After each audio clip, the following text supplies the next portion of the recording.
Hello and welcome to module number 2, the module that we call How to Set and Execute Smart Financial Goals. There are going to be 3 learning goals. 1. Setting up SMART goals. 2. Looking at the power of compounding. And 3. About planning, recording, and executing. I'm sure you would love to listen to stories. I have a couple of them for you. Let me begin with the first one. A man once entered a crossroad.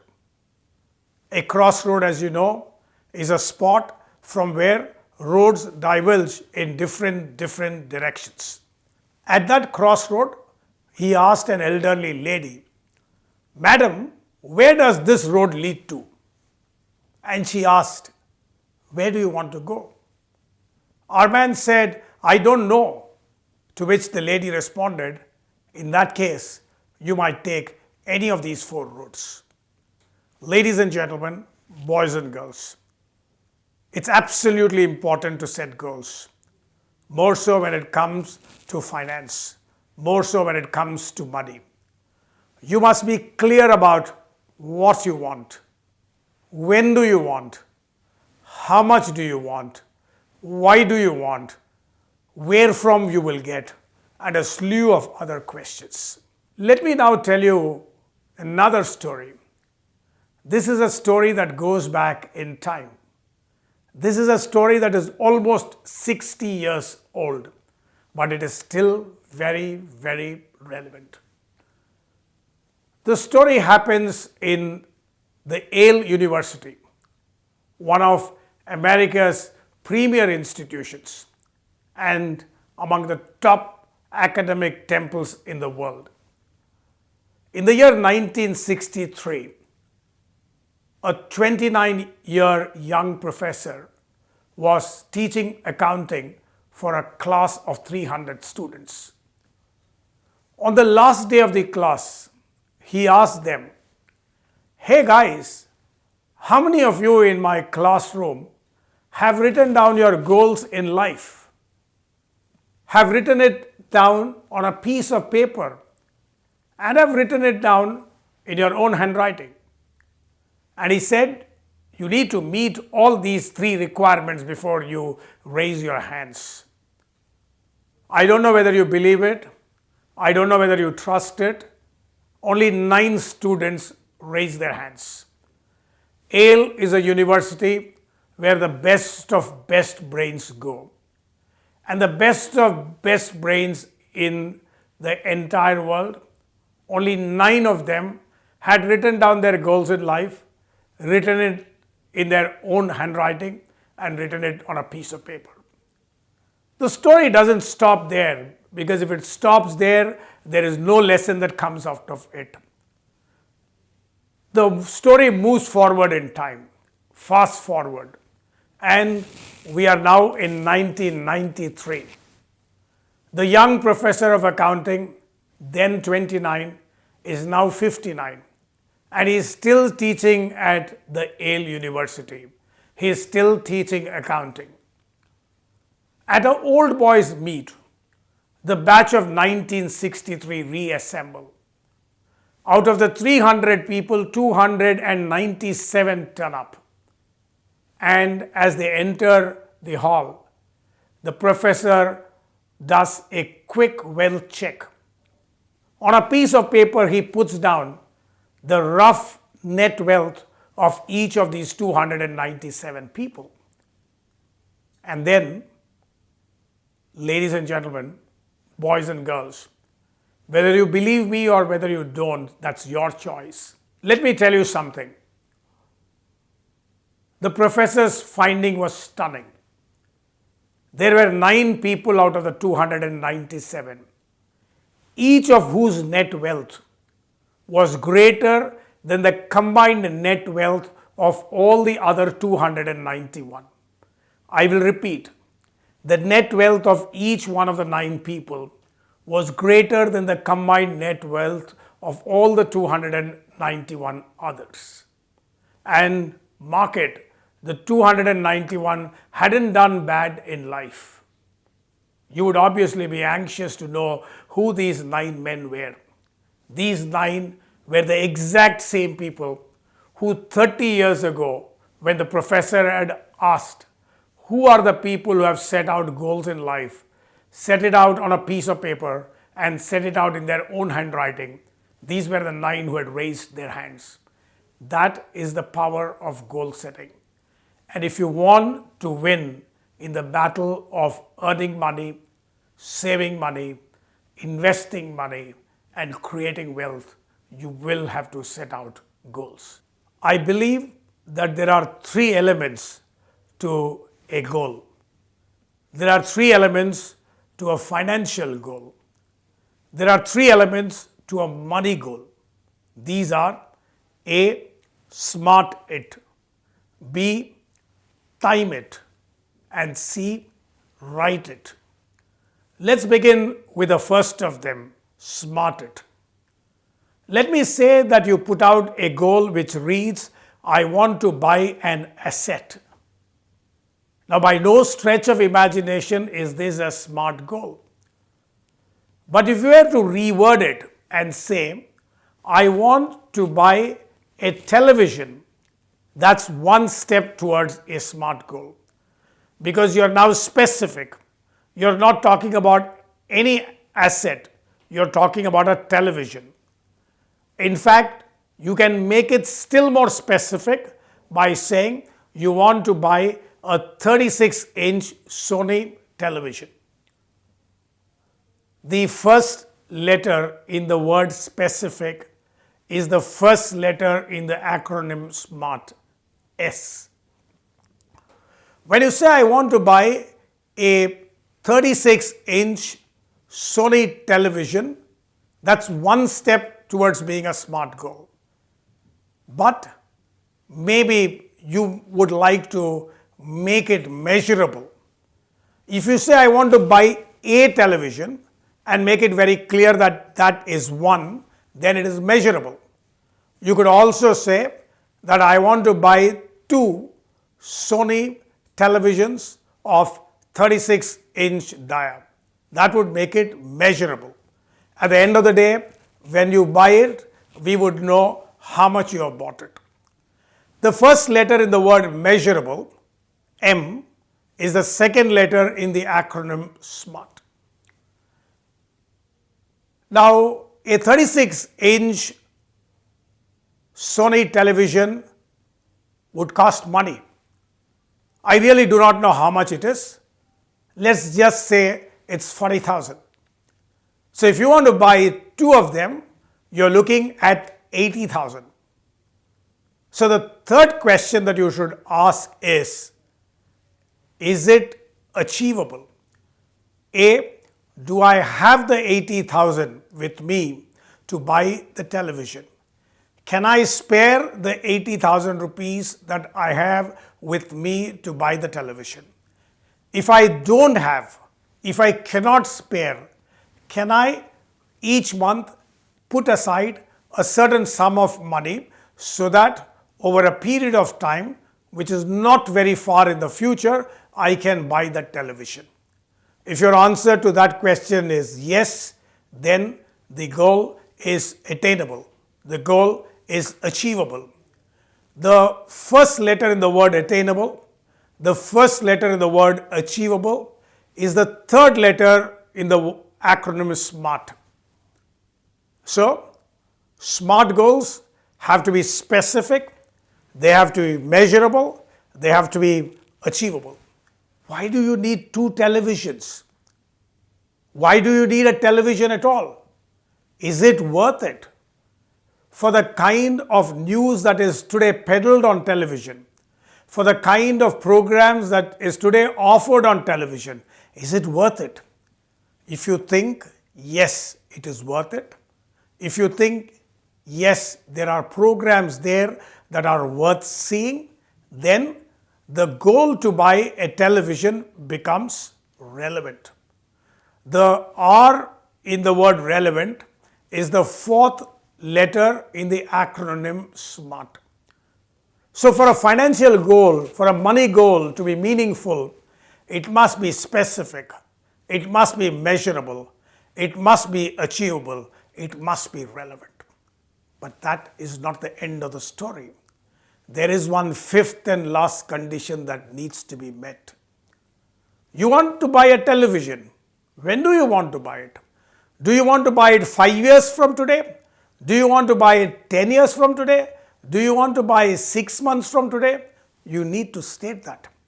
Otherwise, they would end up as mere dreams. There would be no deadline to it.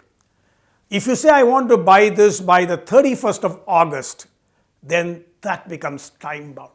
So, a goal that says, I want to buy two 36-inch Sony television sets, and I have the money for it, and I want to buy it because there are good educational and other programs there, and I want to buy it by the 31st of August, then that is a SMART goal. Every financial goal, every money goal, just like every goal in life, needs to be SMART. Now that you know what is a SMART money goal, I want us to do another example. But before I do that another example, I want you to write on that piece of paper with you a SMART goal relating to a vacation that you want to take. Make sure that it meets all the 5 objectives of a goal. It must be specific, measurable, achievable, realistic, and time bound. I'll give you 90 seconds for you to write that.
I asked this same question to a college goer a couple of days back, and he said, I want to save 1,000 a month for the next 36 months so that I can go to Goa 3 years from today.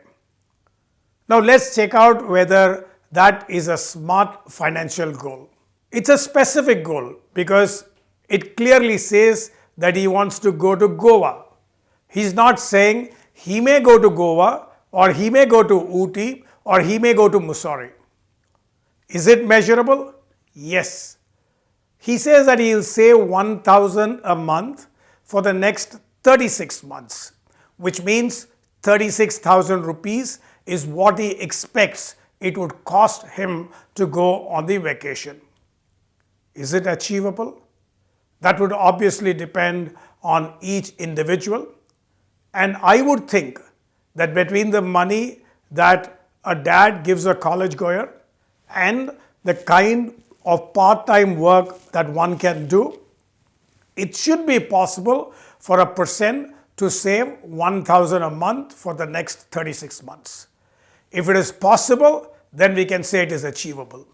If it is not possible, if you think that that's not on, then this guy must either scale down his ambitions of spending 36,000 in Goa, or he might have to possibly choose to go to a different place, or if he is very particular about Goa, maybe he will have to expand his time horizon from 3 years to 5 years. Is this a relevant goal? If you ask me, the answer is a resounding yes. It's very important for young boys and girls like you to first visit the tourist spots in India, because there is a lot of heritage value in many of the places in our country before you decide to step out and see the rest of the world. Going out of your hometown, going to places that are outside your comfort zone makes you that much more a compelling personality. Is the goal time bound? For sure it is. He says that he wants to do it after 3 years. Therefore, a financial goal which says, I want to invest 1,000 per month for the next 36 months because 3 years from today, I want to go on a holiday to Goa, is a very, very well laid, smart financial goal. Somewhere earlier I said, smart it, time it, and write it. We are now going to step into time it. But before I move to time it, I want you to write 3 smart financial goals of your choice. I'm not going to intervene. I'm not going to say whether it has got to do with a vacation. I'm not going to say whether it's got to do with an asset creation like buying a bike. I'm not going to give you any clues.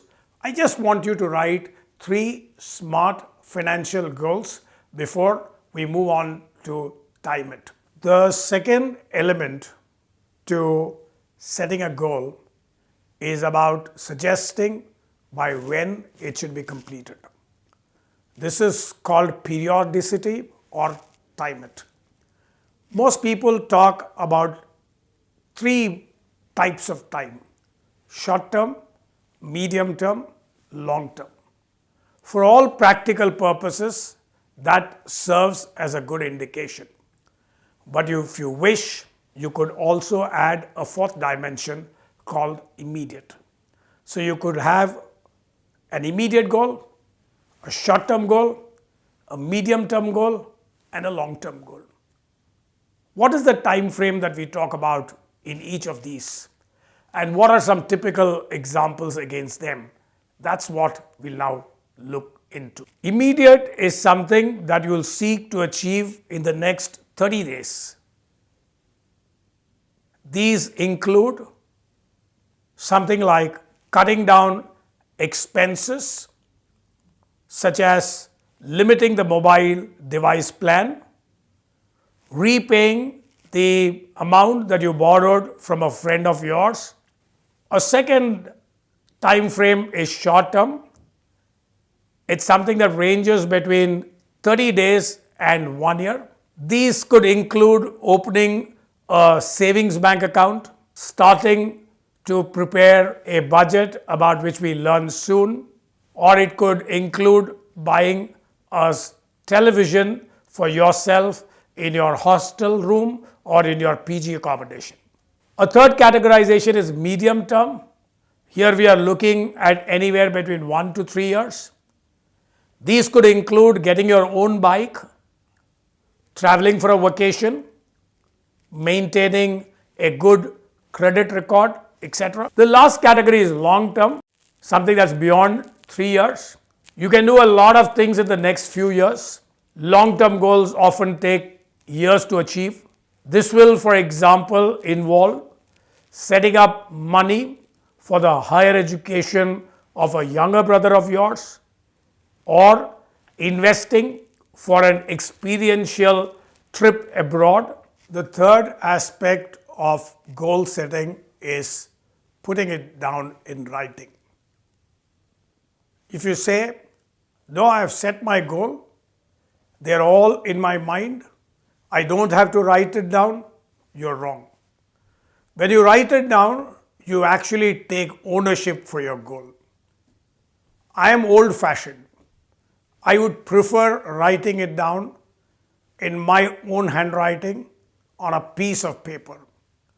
I wouldn't prefer putting it down in a Word document.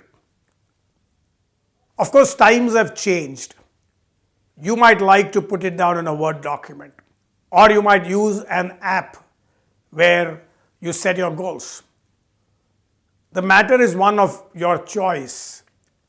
I don't want to push my idea onto you, but I think it's very, very, very important that you must record your goals so that tomorrow when you see it, you will be reminded of what you plan to do. Before I get down to summarizing what we picked in this module, I want you to take a look at a table that's shortly going to come up on your screen. It's a fairly comprehensive table.